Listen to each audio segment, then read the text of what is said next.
Welcome back to my YouTube channel. ನಾನು ನಿಮ್ಮ ಸುಷ್ಮಾ ಮಾತಾಡ್ತಾ ಇರೋದು. ಇವತ್ತಿನ ಟಾಪಿಕ್ ಬಂದು ನಿಮ್ಮ ಪರ್ಸನ್ ಕರೆಂಟ್ ಎನರ್ಜೀಸ್, ಅವರ ಥಾಟ್ಸ್, ಅವರ ಫೀಲಿಂಗ್ಸ್ ಏನಾಗಿದೆ ಅಂದ್ಬಿಟ್ಟು ಚೆಕ್ ಮಾಡೋಣ.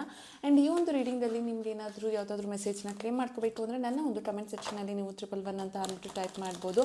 ಆ್ಯಂಡ್ ನಿಮ್ಗೇನಾದರೂ ಪರ್ಸ್ನಲ್ ಟ್ಯಾರೋ ರೀಡಿಂಗ್ ಬೇಕಿದ್ರೆ ನನ್ನ ಒಂದು ವಾಟ್ಸಪ್ ನಂಬರ್ಗೆ ಕಾಲ್ ಅಥವಾ ಮೆಸೇಜ್ ಮಾಡಿ ಪರ್ಸ್ನಲ್ ಟ್ಯಾರೋ ರೀಡಿಂಗ್ನ ಪಡಿಬೋದು. ಸೊ ವಿಲ್ ಸಿ ನಿಮ್ಮ ಪರ್ಸನ್ ಎನರ್ಜಿ ಏನಿದೆ, ಅವ್ರಿಗೆ ಏನು ಅಂದ್ಕೊಳ್ತಿದ್ದಾರೆ, ಅವರ ಫೀಲಿಂಗ್ಸ್ ಏನಾಗಿದೆ ಅಂತ ಅಂದ್ಬಿಟ್ಟು. ವಾವ್, 10 ಆಫ್ ಪೆಂಟಿಕಲ್ಸ್ ಬರ್ತಿದೆ. 10 ಆಫ್ ಪೆಂಟಿಕಲ್ಸ್ ಅಂತ ಅಂದರೆ ಈ ಪರ್ಸನ್ ಈಗ ಒಂದು ಫ್ಯಾಮಿಲಿ ಥರ ಫೀಲ್ ಮಾಡ್ತಿದ್ದಾರೆ ನಿಮ್ಮನ್ನು. ನೀವು ಒಬ್ಬರು ಅವರ ಫ್ಯಾಮಿಲಿಯಲ್ಲಿ ಒಬ್ಬ ಮೆಂಬರ್ ಥರ ಆ ಪರ್ಸನ್ ಯಾವಾಗಲೂ ಯೋಚನೆ ಮಾಡ್ತಾರೆ.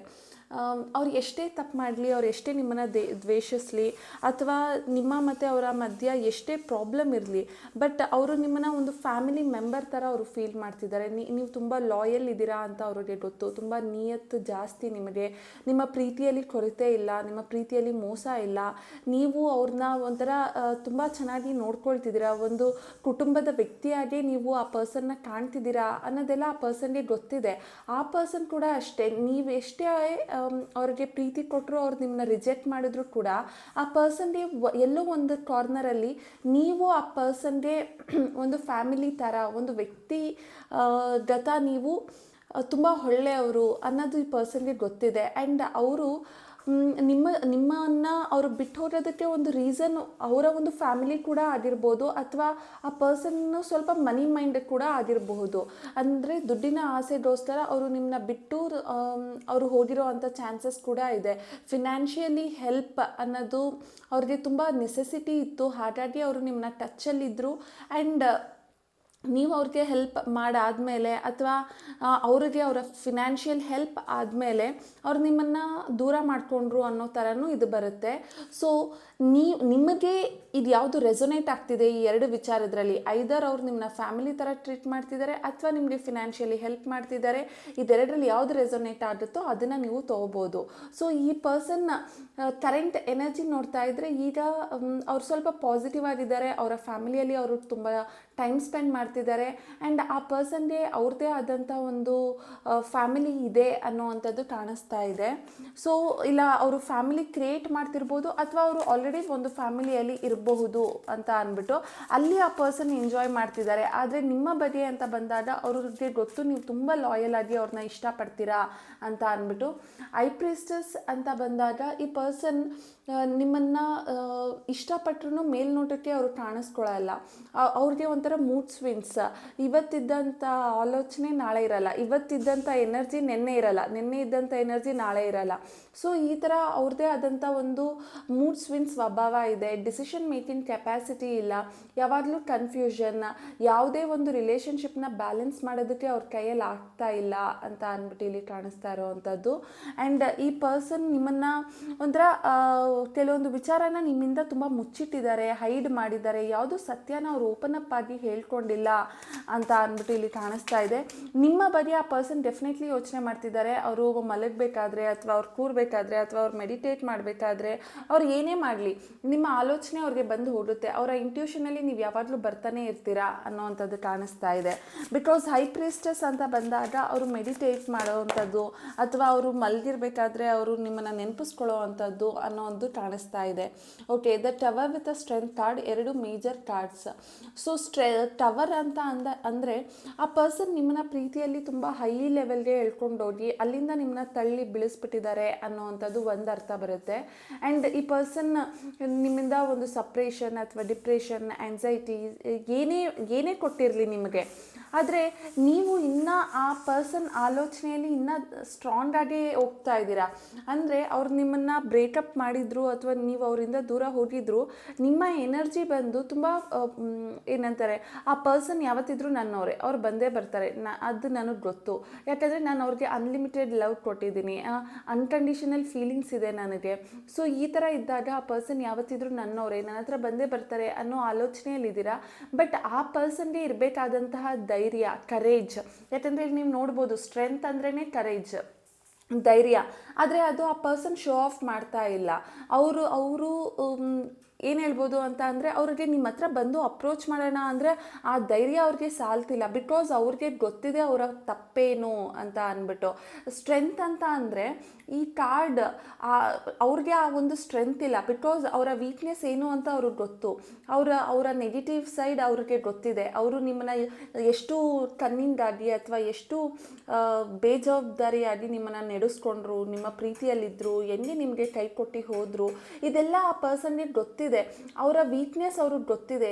ನಾನು ತಪ್ಪು ಮಾಡಿದೆ, ನಾನು ಕನ್ನಿಂಗಾಗಿ ಬಿಹೇವ್ ಮಾಡಿದೆ, ನಾನು ಎಲ್ಲೋ ಮಿಸ್ಟೇಕ್ ಮಾಡಿದೆ ಈ ಒಂದು ರಿಲೇಷನ್ಶಿಪ್ಪಲ್ಲಿ ಅನ್ನೋದೆಲ್ಲನೂ ಈ ಪರ್ಸನ್ಗೆ ಅರ್ಥ ಆಗಿದೆ. ಬಟ್ ಅದು ಅರ್ಥ ಆಗಿದ್ರೂ ಕೂಡ ಈಗ ಅವ್ರಿಗೆ ಧೈರ್ಯ ಸಾಲ್ತಿಲ್ಲ ಅದನ್ನು ಕರೆಕ್ಟ್ ಮಾಡ್ಕೊಳ್ಳೋದಕ್ಕೆ. ಬಿಕಾಸ್ ಆ ಪರ್ಸನ್ಗೆ ಗೊತ್ತು ಅದು ರಾಂಗ್ ಅಂತ ಅಂದ್ಬಿಟ್ಟು. ಬಟ್ ಸ್ಟಿಲ್ ಆ ನೆಗೆಟಿವ್ ಸೈಡ್ನ ಬಿಟ್ಟು ಆ ಪರ್ಸನ್ನು ನಿಮ್ಮನ್ನು ಅಪ್ರೋಚ್ ಮಾಡೋದಕ್ಕೆ ರೆಡಿಯಾಗಿಲ್ಲ ಅನ್ನೋವಂಥದ್ದು ಇಲ್ಲಿ ಕಾಣಿಸ್ತಾ ಇದೆ.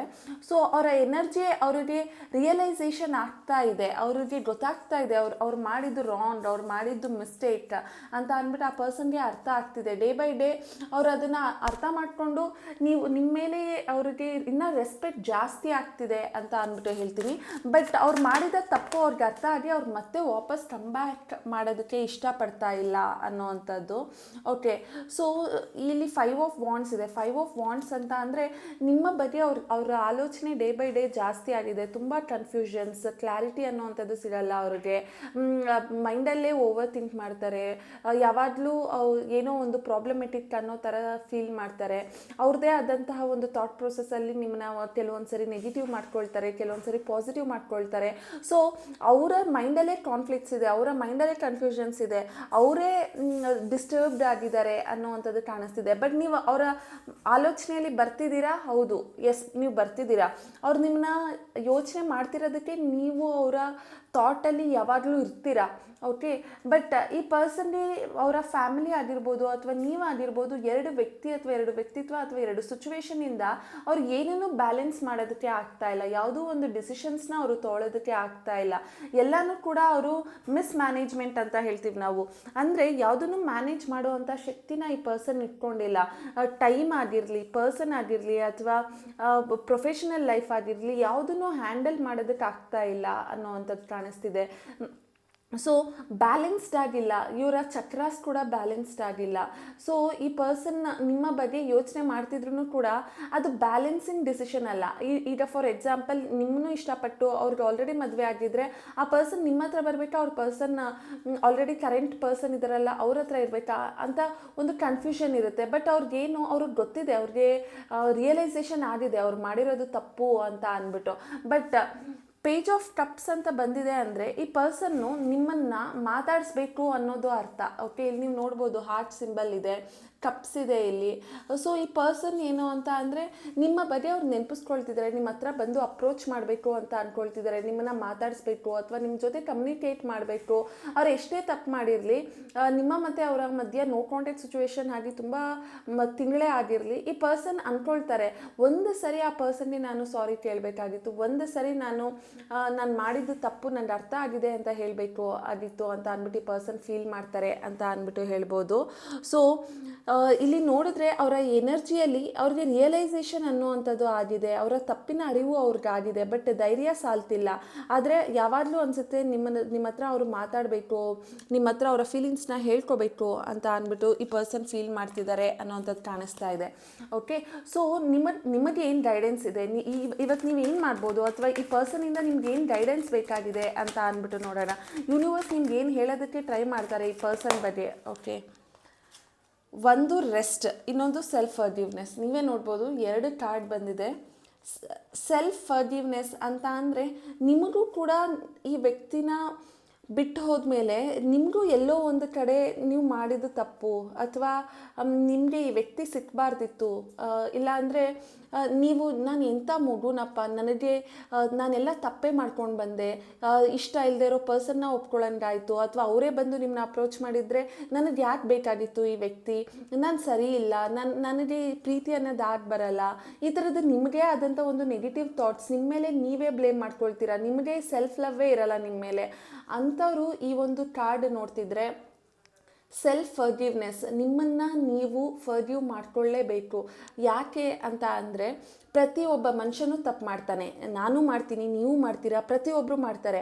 ಆದರೆ ಆ ತಪ್ಪನ್ನು ಅರ್ಥ ಮಾಡ್ಕೊಂಡ್ಮೇಲೆ ನಾವು ಸರಿಯಾಗಬೇಕು ಅಷ್ಟೇ. ಆದರೆ ಆ ತಪ್ಪೇ ಜೀವನ, ಆ ತಪ್ಪಿಂದ ನಾನು ಹೊರಗಡೆನೇ ಬರೋಕ್ಕಾಗ್ತಿಲ್ಲ. ಈಗ ಅವ್ರನ್ನ ಪ್ರೀತಿಸಿದ್ದೇ ತಪ್ಪಾಯಿತು, ಅವ್ರನ್ನ ನಾನು ಅಷ್ಟು ಇಷ್ಟಪಟ್ಟಿದ್ದೇ ತಪ್ಪಾಯಿತು, ನನ್ನ ಜೀವನದಲ್ಲಿ ನಾನು ಅಂಥ ವ್ಯಕ್ತಿನ ಇಷ್ಟಪಟ್ಟೆ ಅನ್ನೋ ಒಂದು ಕೊರಗಿರುತ್ತಲ್ಲ, ಅದರಿಂದ ಹೊರಗಡೆ ಬನ್ನಿ. ಯಾಕೆ ಅಂತ ಅಂದರೆ ನಿಮಗೆ ನೆನಪಿರಲಿ, ಪ್ರತಿಯೊಬ್ಬ ಮನುಷ್ಯನೂ ಇಲ್ಲಿ ಹುಟ್ಟಿರೋದು ಅವನು ಪಾಠನ ಕಲಿಯೋದಕ್ಕೆ, ಲೆಸನ್ನ ಲರ್ನ್ ಮಾಡೋದಕ್ಕೆ. ನೀವು ಇವತ್ತು ಆ ವ್ಯಕ್ತಿಯಿಂದ ಏನೋ ಒಂದು ಲೆಸನ್ನ ಲರ್ನ್ ಮಾಡಿರ್ತೀರ. ಏನು ಅಂತ ಅಂದರೆ, ಫಾರ್ ಎಕ್ಸಾಂಪಲ್, ಓಕೆ ನಾನು ಲಾಯಲ್ ಆಗಿರಬೇಕು, ನನಗೆ ಪ್ರೀತಿ ಅಂತ ಅಂದರೆ ಈ ಥರ ಇರಬೇಕು, ನಾನು ಇನ್ನೊಂದು ಜನ್ಮ ಬಂದರೂ ಈ ಥರದ ವ್ಯಕ್ತಿ ನನ್ನ ಲೈಫಲ್ಲಿ ಇರಬಾರ್ದು, ಬಿಕಾಸ್ ಅವರ ಕ್ಯಾರೆಕ್ಟರ್ ಈ ಥರ. ಸೊ ನೀವು ಲೆಸನ್ನ ಲರ್ನ್ ಮಾಡಿರ್ತೀರ. ಪ್ರತಿಯೊಬ್ಬ ಮನುಷ್ಯ ಇಲ್ಲಿ ಬರೋದು ಪಾಠ ಕಲಿಯೋದಕ್ಕೇ. ಸೊ ನೀವು ಆ ಪಾಠನ ಕಲ್ತಿರ್ತೀರ. ಸೊ ಅದು ಕಲ್ತಾದ್ಮೇಲೆ ನಿಮ್ಮನ್ನು ನೀವು ದ್ವೇಷಿಸ್ಕೋಬೇಡಿ, ಅದರಿಂದ ಹೊರಗಡೆ ಬರೋದಕ್ಕೆ ಟ್ರೈ ಮಾಡಿ.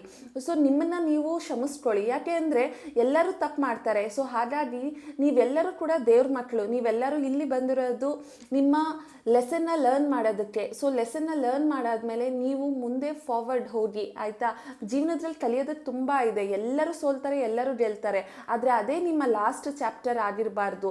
ಪ್ರತಿಯೊಬ್ಬರ ಲೈಫಲ್ಲೂ ಕೂಡ ಗುಡ್ ಆ್ಯಂಡ್ ಬ್ಯಾಡ್ ಇರುತ್ತೆ. ಸೊ ಬ್ಯಾಡ್ ಚಾಪ್ಟರ್ ಬಂದಿದ ತಕ್ಷಣ ನೀವು ಬ್ಯಾಡ್ ಅಂತ ಅಲ್ಲ. So you need to do self love, self forgiveness, ಇದನ್ನು ಮಾಡಿ. ಆ್ಯಂಡ್ ಆದಷ್ಟು ಓಪನ್ ಪ್ರೇಯರ್ನ ಟ್ರೈ ಮಾಡಿ ಮಾಡೋದಕ್ಕೆ. Okay, and rest.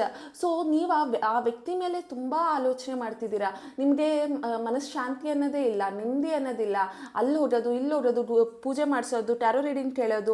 ರೆಸ್ಟ್ ಮಾಡಿ. ನಿಮ್ಮ ಮೈಂಡಿಗೆ ಬೇಕಾಗಿರೋದು ರೆಸ್ಟ್ ಅಂತ ಅಂದರೆ ನೀವು ತಗೊಳ್ತಾ ಇರೋವಂತಹ ಈ ಕಷ್ಟನ ಒಂದು ನಿಮಿಷ ಪಾಸ್ ಮಾಡಿ ಯೋಚನೆ ಮಾಡಿ, ಆ ವ್ಯಕ್ತಿಯ ಅಷ್ಟು ಅಗತ್ಯ ಇದೆಯಾ, ಅವ್ರಿಗೆ ನಾನು ಟೈಮ್ ಕೊಡೋಷ್ಟು ಆ ಪರ್ಸನ್ ಅರ್ಹರ ಅನ್ನೋದನ್ನು ಯೋಚನೆ ಮಾಡಿ ನಿಮ್ಮನ್ನು ನೀವು ಇಷ್ಟಪಡೋದಕ್ಕೆ ಸ್ಟಾರ್ಟ್ ಮಾಡಿ. ನೀವು ರೆಸ್ಟ್ ಮಾಡಿ.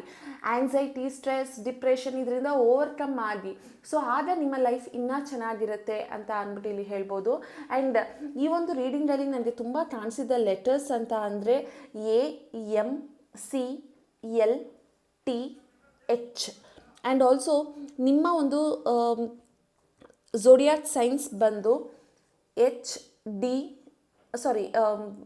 ಝೋಡಿಯಾಕ್ ಸೈನ್ಸ್ ಬಂದು ಲಿಯೋ ಅಂದರೆ ಸಿಂಹರಾಶಿ, ಕರ್ಕಾಟಕ ರಾಶಿ, ಕುಂಭರಾಶಿ, ಮಿಥುನ ರಾಶಿ, ಮಕರ ರಾಶಿ.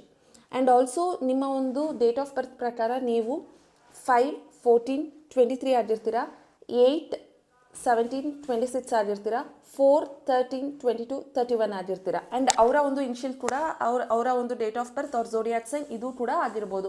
ನಿಮ್ಗೇನಾದರೂ ಈ ಒಂದು ರೀಡಿಂಗ್ ರೆಸೊನೇಟ್ ಆಗಿದ್ದರೆ ನನ್ನ ಒಂದು ಕಮೆಂಟ್ ಸೆಕ್ಷನಲ್ಲಿ ತಿಳಿಸಿ. Thank you.